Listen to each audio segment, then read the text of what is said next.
Hey folks, welcome back. This is Lucid, and we're jumping back into our game with Ermor. Turn 45.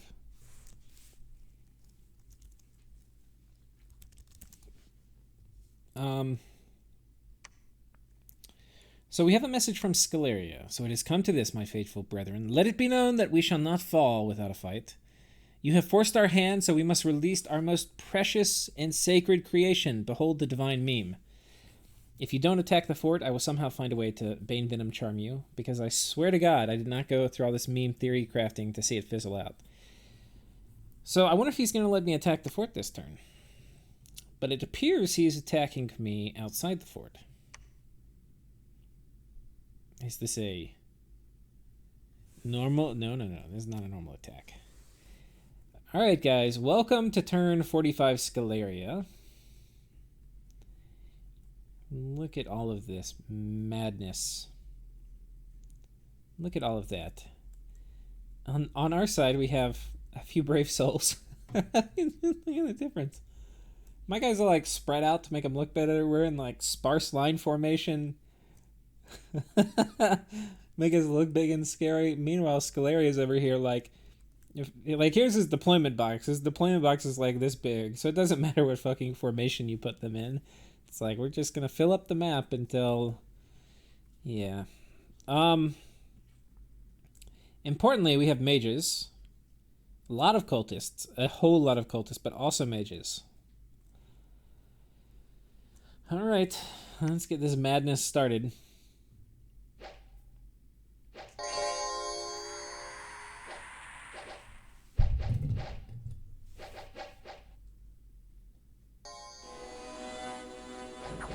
Power of the spheres, that's not good. I've done that before. Doing Light of the Northern Star too. Protection on the Sepulchre. Unholy Power. Wait, do these guys all have it? They do. So he's managed to do Power of the Sepulchre. So this is new tech we haven't seen before. Now he always could have cast it. Oh no. Oh no. Anti-magic from this fucker. No. Oh. All these guys. The thing is, not only is it going to keep the mages from dying, but it's also going to keep the skeletons from dying to Blood Vengeance.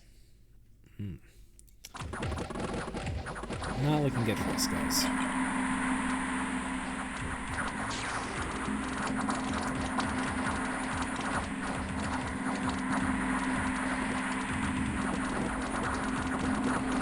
Not looking good.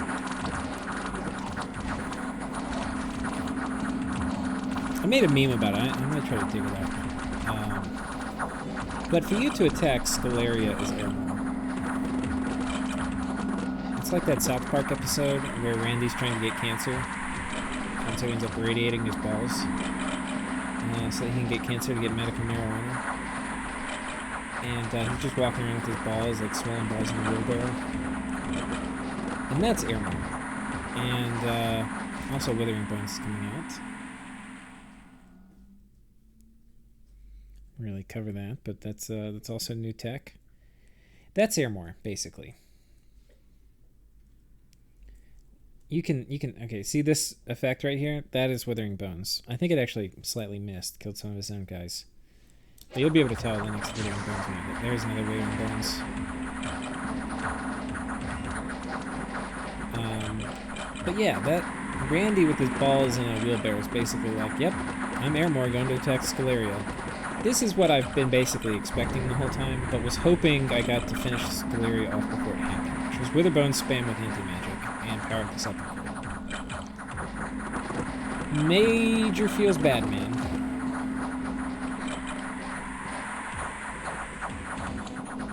Major feels bad. And they're pretty powerful Witherbones, too. I don't know the... He's doing some slave mine, too. Yeah, 13 slaves. It's kind of a lot of slaves. Power of the spheres. They're probably like overcasting by a fair amount, which means more damage. And then yeah, the final guy's getting finished off with enslaved, so he's gonna steal some of them too.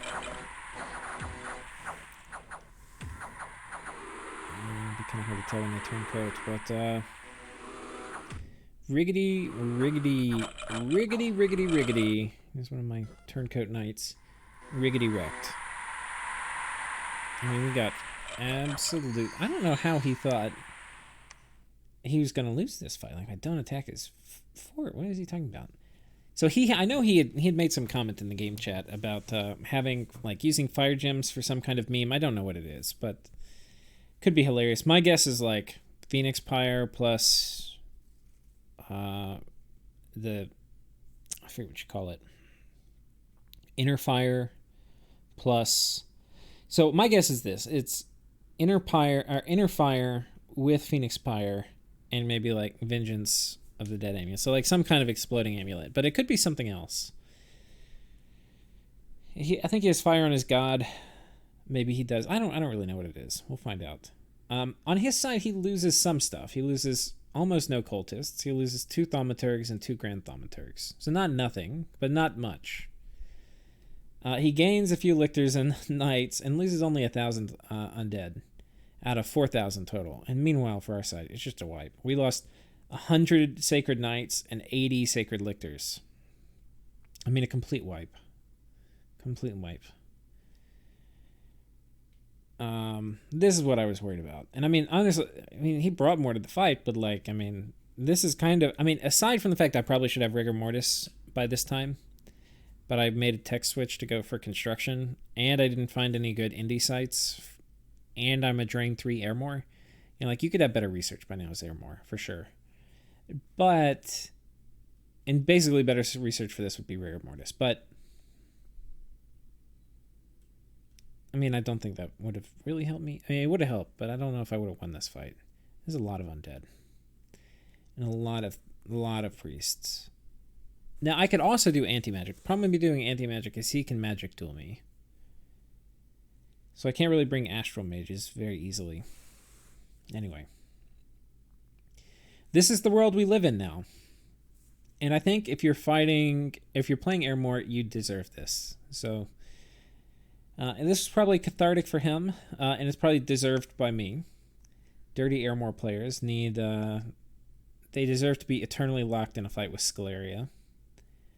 And then we have another sieging or storming of the fort in Pangea. And now there is no more dirty mage support. Now he summoned a few revenants, because he had some death gems. And they're going to make some undead, which are going to help kind of clutter this out. But not very long. We send these guys back. He dust to dust kills like one guy. Itimu comes back, or Winter. Unfortunately, he's not able to get in. I feel like if he got in, it would be pretty good, because he hits pretty hard. 26. Not much harder, actually, than a lictor. Unfortunately, it seems like we're doing less damage than before. I don't know if he's done... I don't know why.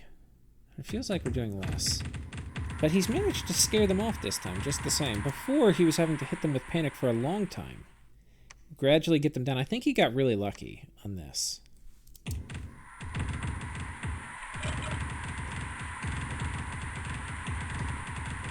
Astral Shield also doing a reasonable amount of work here.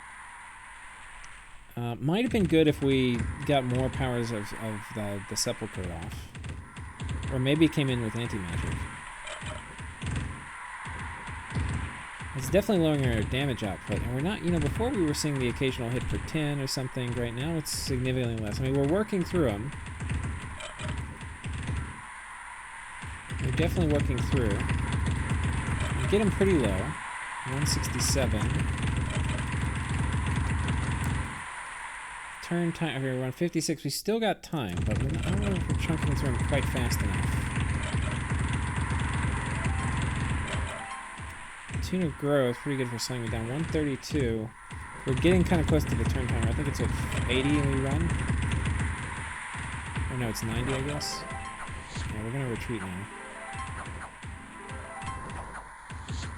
So this siege just straight turn timers us. Part of it, I guess the lictors have kind of pieced out and we've got just chaff in here now. But we didn't do enough damage. So that's that. That is that.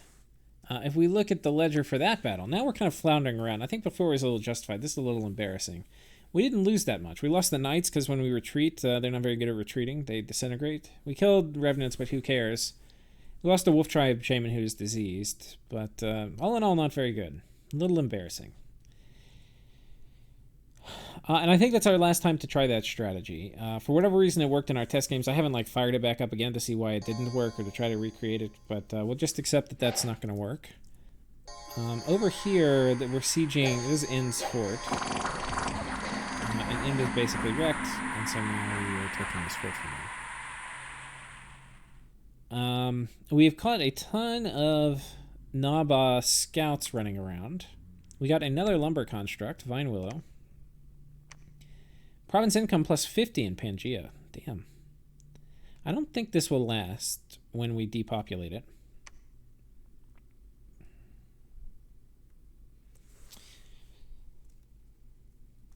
So now we're in quite the pickle. There's 5,000 undead, which somehow, I don't know where they're all coming from. There's so many of them. Oh my god. I mean, for not having mages, it was a downside, but he has made more undead with Scaleria than I think I ever did. I mean, and puts them in bigger army. I can't, when I'm playing Scaleria, I can't remember the last time I had a 4,000 person army, even when the game goes late. This is a huge army. Huge. And we kill 1,000 and there's still 5,000 guys here? Jesus. And it seems like they're literally multiplying. They don't even need cultists. They're just multiplying. It's crazy. Now, the problem with this is he can come take all of my shit. This is enough to siege that fort, to siege that fort, to siege that fort, to, kick me off of this and siege this fort. And, I mean, he can just... And that was all my shit. I have nothing left. I have nothing to defend this portion of the map.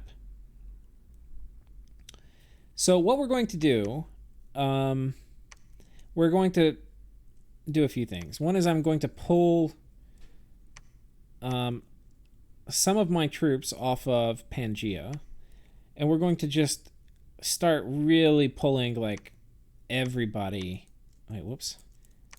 We're going to start pulling everybody. These lictors are coming back. Everything we have to pull down here because this is not just oh shit, you didn't take Scaleria's cap. This is, okay, we're about to lose major, major ground over here.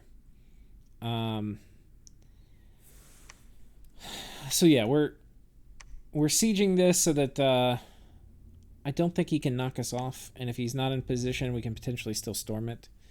We're going to go raid over here and just try to take pressure off of him taking our forts. And then we're going to go try, because he might not be expecting me to attack him on his cap, we're going to go try to lock down Scaleria again. And this is going to be a move that's hard for him to block because it's a 2-province move. So, yeah, if we can lock down Scaleria, that will hopefully shut down undead production, distract his armies, give me a bit more time to get reinforcements in. The good thing is if I have to end up... This is how I'm kind of thinking about it. One is we're definitely losing some forts. The question is, how few forts can we lose? The second thing is, in these battles outside his cap, he's going to still want his mage corps researching. So he's going to be hesitant, I think, to bring his mages out. So it's possible I can chip away at the undead horde without the mages present to destroy me. Thirdly, I don't think I can take his capital before I have rigor mortis. But I'm already pretty far committed along the construction path. And my research is going to be so night and day different after construction 6. I really don't want to stop.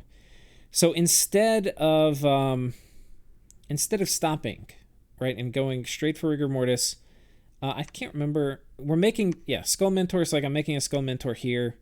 We're making dusk daggers because I'm going to kit Timu or Winter to deal with this monolith. We have to kill this monolith quickly because I need to kill this monolith so that I can bring everybody up to fight Scaleria. So anyway, we're getting... what's the gear we're doing? We're doing 2 dusk daggers. I don't know if I'm forging anything up here. I think somewhere I've got a nature mage. Okay, we're making a ring of regen and an amulet of the giants. So we're basically going to have a very big Atimu. He's going to be swinging the Dusk Daggers, 2 Dusk Daggers, and he's going to regen a shit ton. And the idea is I don't have to worry as much about him getting dusted down by the evil monolith. So that is the plan. These guys who basically retreated, some of them are coming back on top of Pangea. Some of them are going to be heading up to kind of stymie the bleeding with Scaleria. The reason we're not taking everybody is because since Atimu is going to be killing them, or Winter's going to be killing them, we don't really necessarily need that many dudes. We just need enough to kind of distract them so they're casting spells other than Dust to Dust on Atimu. So that's basically the plan. We will see how it unfolds. But in some cases, offense is your best defense. But we are pants down around our ankles right now. We're in big trouble. Now, I think for him to defend this, he had to pull a ton of troops from all his other border territories, which would have made good room for Satis to come in and make hay, and for Jotunheim to potentially make hay, but they're now worried about Relay and Ashdod respectively, so that's not going to happen. So this was actually a good timing for him to demilitarize his other borders. All right, next up we have turn 46.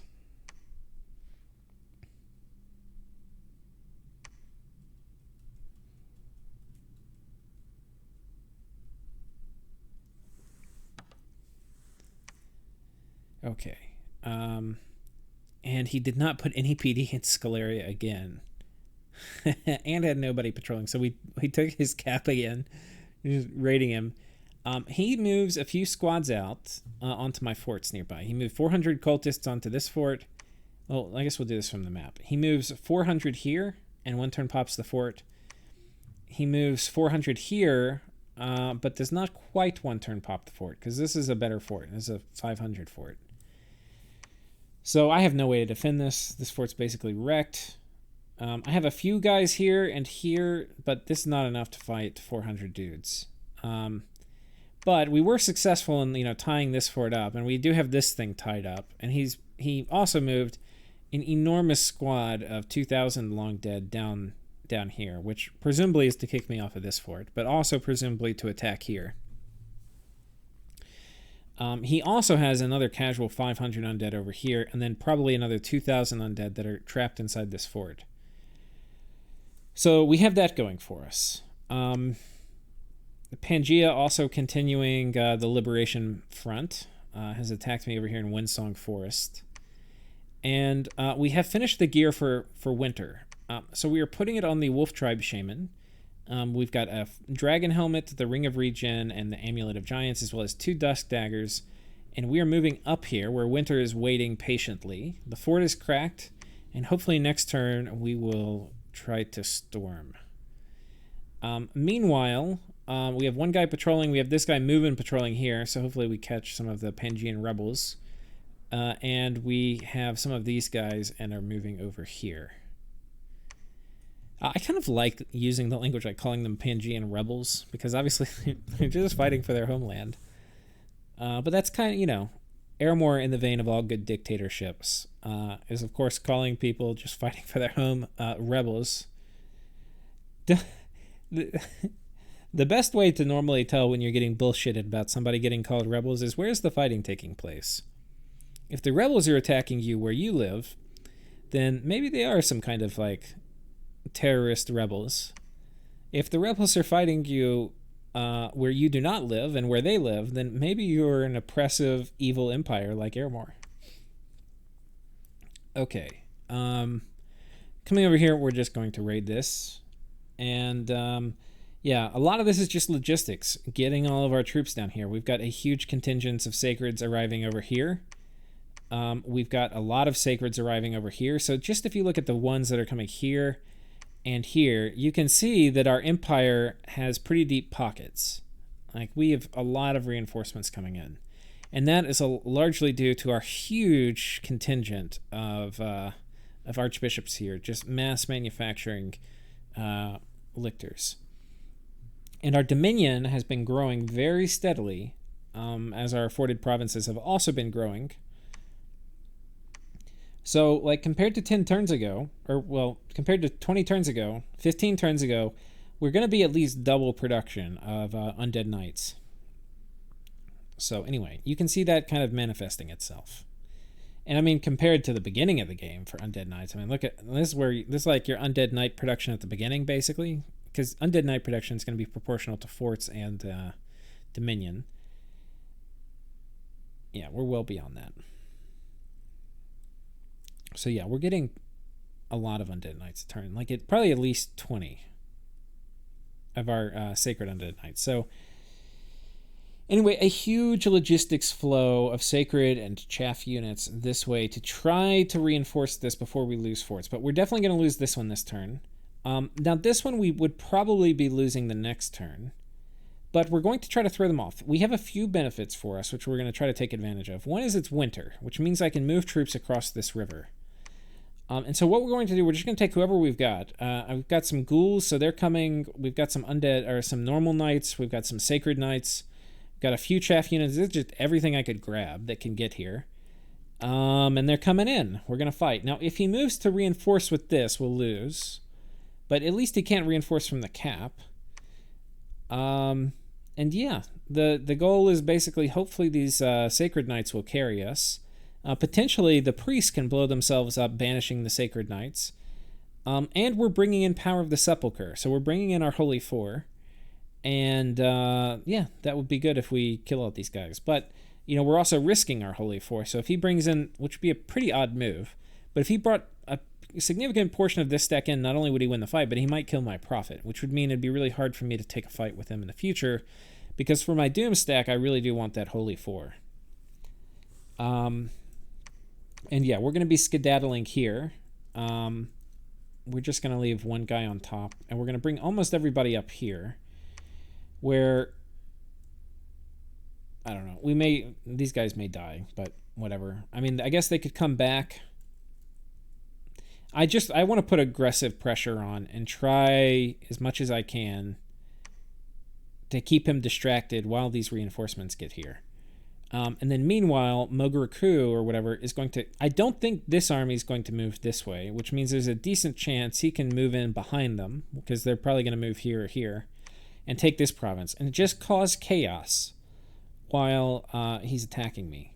Meanwhile, we'll leave one guy on top of Scalaria, and then we're going to roll out. And I think that is about it for this portion of the turn. Tax is also coming back on top of our fort.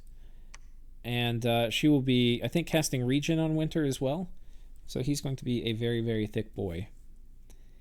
And yeah, I think that's about it.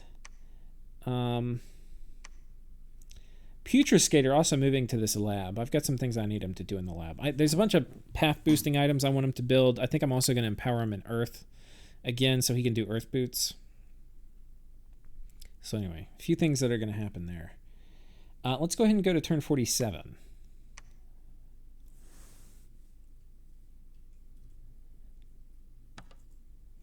Turn 47. 2 dire portents. Who would have thought? This one, I think this is Eternal Pyre. And I think this is Ashdod. And this one, I think this is Maelstrom being cast by Yis. I don't know when Earthblood Depot went up. But, yeah, so Ashdod, who's being played by Sakane, has Earthblood Deepwell and Eternal Pyre. And Yis has Maelstrom, which of course is an excellent spell. So all the early kind of econ globals are going up right now. We get attacked by Pangea. He does Arouse Hunger, which sends ghouls. And we've got some battles, so let's check them out. We'll go on the map. So first off, we have a battle here on top of this fort that he was sieging. This was my kind of desperate defense. And he's got 400 undead with some priests. I've got a few sacreds and a dream. And we can see Blood Vengeance already killed one of the priests. Damaged another. The ghouls are taking heavy losses. Ghouls have I don't like using them in combat because A, they're useful holding up forts, but they have pretty bad MR. Here it's buffed a bit, like it would be 7, but they've got protection of Sepulchre on them, so it's not as horrible. They die in droves to banishment. But I think I needed them to hold up this flank. But yeah, we managed to successfully rout these guys off, though at cost. You know, it wasn't cheap for us. It cost us about as much chaff as it cost them. We did kill 2 cultists, which is probably the most important part of this. Killing the undead, it's like they have unlimited undead. But, you know, I guess it's nice to get rid of them too. For us, our chaff is much more scarce to us than it is for Scaleria. So if you just measure losses in terms of chaff, this actually was a good trade for Scaleria. But importantly, we kept this fort from being popped. So that's nice for us. It gives us a bit more income.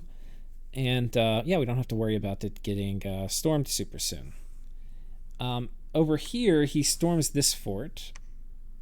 We're trying to get one of our mages out. I mean, one of our Mound Kings out. So we have him retreat off the battlefield. And then he runs inside and storms it. And we have nothing here to defend. So I think we know how that goes. We have just 1 unit on top. We'll see what he breaks out with. He breaks out with just a couple hundred undead. I think it's like 300 undead. Yeah. And then he moves his big doomstack south, where I had just cracked this fort. And importantly, this one doesn't have much mage support. This is almost all cultists, I think. So this is the kind of stack we can kill.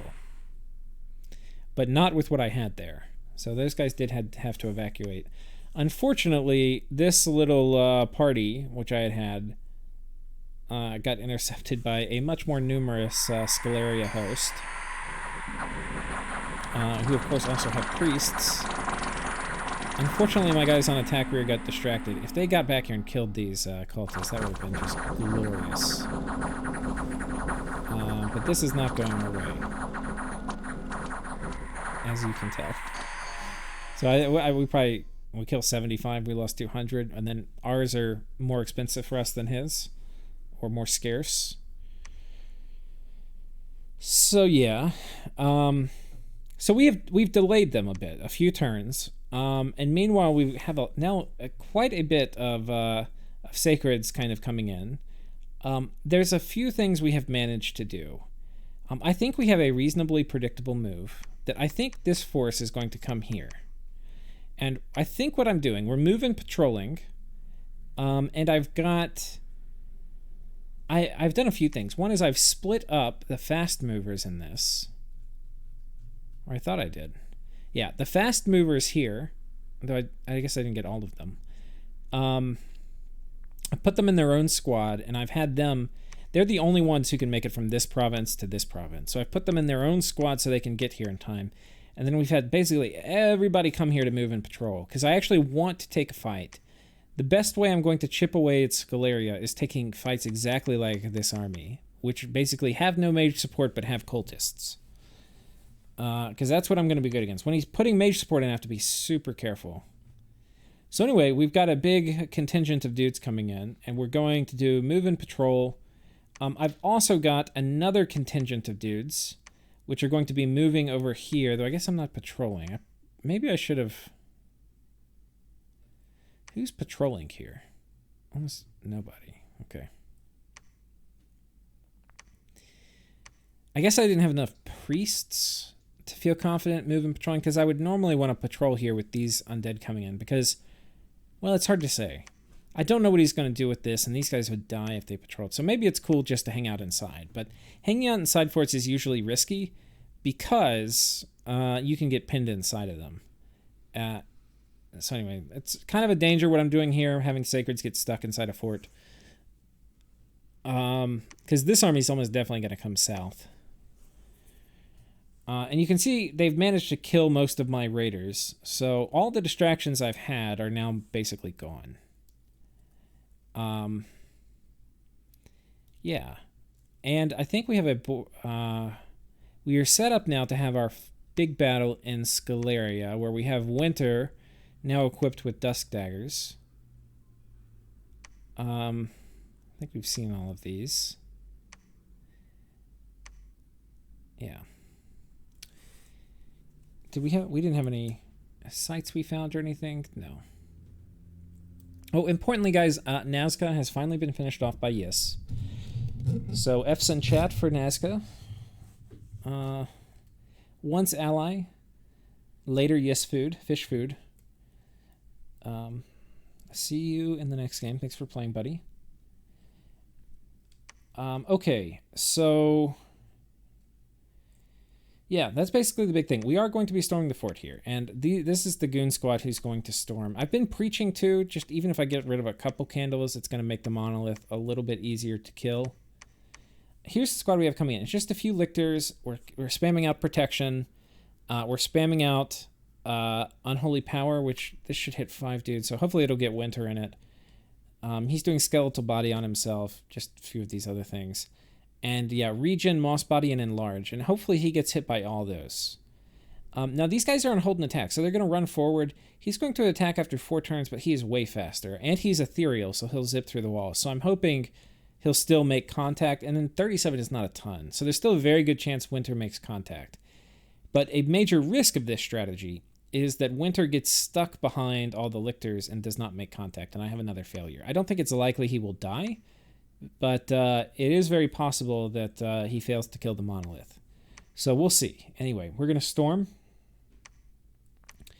And yeah, all the other Pangean provinces are back in my possession. So as long as he doesn't have his raiders take anything, there's a chance we could potentially kill him this turn, which would be nice. And I think that's about it for this turn. I think we'll do one more. Turn 48. And then the next episode will be my current turn 49 and then my current turn. Turn 48, we got 40 nature gems from Satis. This was not a death basket or anything. I sent Satis 40 water. He wanted to trade nature for water. I think, so he's getting attacked by Ashdod, and we actually got a sub. Some of you will know Elikium. He subbed in for Satis. Well, very kind of him. It's definitely a charity sub. And he's got a partner who is helping him with the sub. And I really like subbing. I mean, I think he's kind of enjoying it because you get put in this very desperate situation and it's a bit of a puzzle. How can you at least do the most damage you can before you go? And he's doing this against Sakane, so this is a kind of, it's kind of fun to test your mettle against Sakane, see what you can pull off. And I think this turn he actually had a pretty sizable victory, killed a lot of sacreds.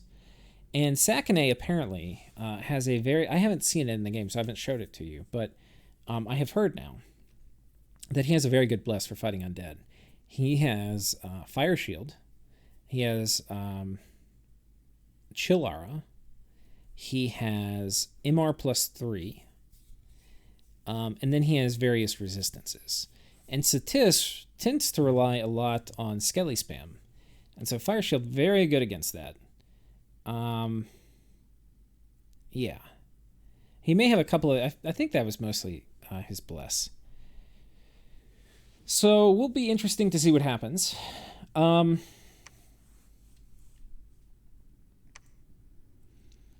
Scalaria raids me here, but I've been talking with Satis and seeing how I can help them. So they want to trade nature for water. I would probably slightly rather. I don't even know which one I would prefer. Doesn't matter. Just as long as I can do a trade that doesn't hurt me but helps him, I'm going to do it. Yeah. Scalaria attacks here, which I think is this. Okay, this little province. And we have our battle in the Fortress of Pangaea. Now, Scalaria did not choose to attack me on the fort I was expecting.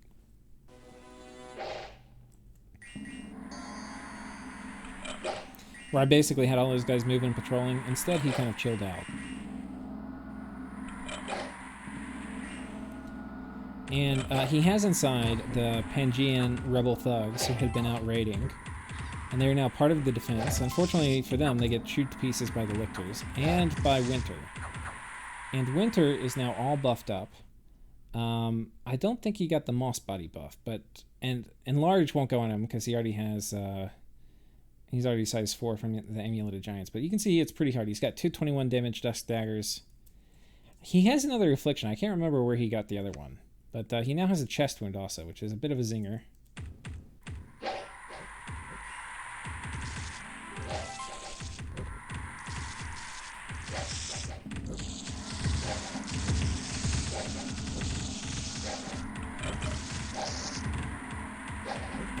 He does, because he's so fast, you can see that helped him close in and get a spot next to the Monolith. And I think the Monolith forgot to do Elemental Fortitude this time because he doesn't have cold resistance. So he's actually fatigued out from the chill aura of the Lictors, which is very nice. And we also have Profuse Bleeding on him, which also is going to affect fatigue. And so he's in a world of hurt because Itimu is knocking... every time you can see him swing... he just knocks the crap out of him. You can see, like, every time he swings, you see 2 double-digit numbers popping up. Now, they're still going to be reduced by Temper Flesh. Well, there he goes. And that is the end of the pesky Monolith. All it took was correct itemization. Now, you could argue I should have done that sooner. One thing is I didn't have construction sooner. I could have done it a bit sooner. I think the last Fort Storming that failed, I probably could have done this instead. And I probably should have. I was worried about him not getting in close, but you can see it's something we could manage. I just thought I didn't need to. And if I didn't need to, I wasn't going to. But I probably should have. So anyway, here we go. Well, I tell you what, guys, Pangea put up a hell of a fight. I feel bad because I was kind of courting an alliance with both him and with Nazca. And I didn't know who was more serious, so I was kind of courting both of them. And then I ended up having to make a pick. And I ended up choosing Nazca, which meant I kind of had to back out of... we never officially had an alliance, but we were just talking about it. I never had a nap with him either, but I still gave him a heads up that, hey, I was backing out of the alliance with him. And was going to actually be helping Nazca. So... he was in just a horrible... I mean, can you imagine having to start a game and having to fight Ermor and Nazca? I mean, those are just 2 very cancerous nations to have to fight. And he put a major hurting on Nazca. And he, at the opening salve of the ward, he killed one of my biggest army stacks. He got a little confident after that and marched off into my lands, and that didn't end up going very well for him. But I think it was a really cool bless. And he did a really good job defending himself in a 2v1. Ultimately, I think just the law of thermodynamics or whatever, he kind of bled out fighting both myself and Nazca. But put up just a phenomenal fight. And this Monolith, man, oh man, I think that thing caused me all sorts of trouble. But anyway, thanks for playing, Pangea. It was tough fighting a 2v1. And normally Ermor doesn't get to be on the good side of a 2v1, but I was kind of fortunate here. So anyway, thanks, buddy, for playing, and I'll see you in the next game. And yeah, that was the last province of Pangea, too. So Pangea has been permanently vanquished. So yeah, we have the Ermor flag finally flying high above Pangea. And that means we get his nice nature income. All very, very nice. Now, Pangea also came with a shit ton of unrest. Probably from the Meneids, and then also from me camping out on top of it for so long. So we're going to have everybody patrol. We'll probably catch a bunch of scouts, but hopefully we get this unrest down too. Because you can see the tidal wave of our dominion imminently on the horizon. And we need to keep it out. The other nice thing about getting Construction 6 is it will open up Stone Idols. And Stone Idols are going to allow me to hopefully keep my dominion out of Pangea. I'm probably going to make 3 of them. And just being able to keep my dominion out of some key provinces for, as long as I can, will be pretty nice. Probably I'll keep at least 1 in Pangea proper, and then I might keep the other ones trying to fight dominion in adjacent provinces, trying to keep my dominion out. But this will be useful too, again, to keep my dominion out of Scaleria if we end up winning this war. Speaking of Scaleria, we've got a big force here, and a huge force here of 3,000. And his cap has another 2,000 in it. You can see just they produce so many more long dead than we do. I kind of went through and did the math, and I think he has like 140 cultists left, about maybe 150. And each of those makes 3.5 a turn. So that is a lot of long dead a turn. It is. Let me do the math again. Like if it's 150 times 3.5, yeah, it's about 500 long dead a turn. So it's a lot. I get a lot of long dead. I don't get that many. And then it's also going to take me a long time for the ones I do get to shuffle them over here. So, I mean, you could see, like, we can't put together a 4,000 person army if we tried. Though we could do a lot. We could probably do like a 2,000 person army. But yeah. Anyway, we are going to hope. He's got a lot of guys here, a lot of guys here. This is cultists. I don't know if he has thaumaturgs. I don't see any There's a grand thaumaturg. So anyway, we'll see. If he attacks here, we're gonna have everybody patrolling. And the nice thing is, a lot of my reinforcements were not gonna be there last time. The slow guys, they're gonna be here now. So we've got even more lictors, even more knights, all coming in. And meanwhile, we're gonna keep up just a little bit of raiding pressure. If he consolidates both of these forces onto this, we'll try to move behind and take this. I've also got one fast-moving stack, which is a 2-province move. So if he moves here, these guys will be able to sneak behind him and take this. Oh,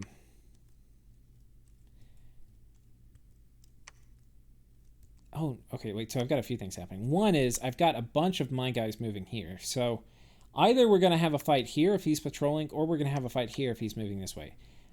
If he moves this way, we will probably bump on my province, and we will then meet up with everybody who's moving patrolling here.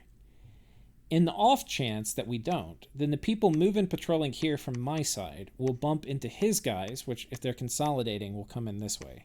So there's a chance that we fight this army in this province with most of my guys here, and we fight this army in this province with a few of my guys here who are reinforcing. What's more likely is we fight both of these armies here with my guys from here and here. But if that happens, I'm going to have some dudes, like this squad, which are going to move into this province from 2 provinces away, so they're not going to be part of this, like, who bullies who into which province. So they're coming in regardless. And I also have people moving in here. So it's possible I can cut off the retreat routes from this fight. So anyway, that's what's happening. And then, yeah, we're patrolling over this way. But with Pan dying, all of his dominion has left. So this tidal wave, which has been building up over here, is about to just gush forward. And my cancerous dominion is going to corrupt these lands. You can see this second line of forts, though, we have coming up. Our fort here is 1 turn away from finishing, and we've got a fort up here, and I've started building a fort here on this front. So we're about to have this line finished. This line we have temples in now, except for this province and this province and this province. So this one does. These 2 provinces do not have temples right here. And then nothing in the final line does. And then this one doesn't, and then this province doesn't. I'm going to wait for this one to get a bit more depopulated, and once it does, we'll put a temple here. But, yeah. That is basically it for this turn. I think that's going to be the end of this episode. Yeah, Putrid Scare making Earth Boots. A few other miscellaneous things happening. Research, I'll just pop that up before we end the episode. We're on construction 5. We're doing 270 a turn because, if you recall, we were at like 120. But I've been making Skull Mentors kind of like, not like crazy, but pretty heavily. Because I know how much I've got to get my research up. This will allow us to finish construction 6 in 3 turns. So then we'll be cranking out lanterns, and our research will probably hop up to like 700 or 800. a short time after we hit construction 6, and that'll allow us to get through this and not very long afterwards. So we're probably 6 or 7 turns away from rigor mortis. That's what I think anyway. And also I think I can do grip of winter, which may be a good thing to combo with rigor mortis here. Okay, I think that's the end of this episode. Tune in next time for potentially, most likely, a big battle in one of these provinces. And then after that, we'll get to my current turn. So take care, everyone. See you then.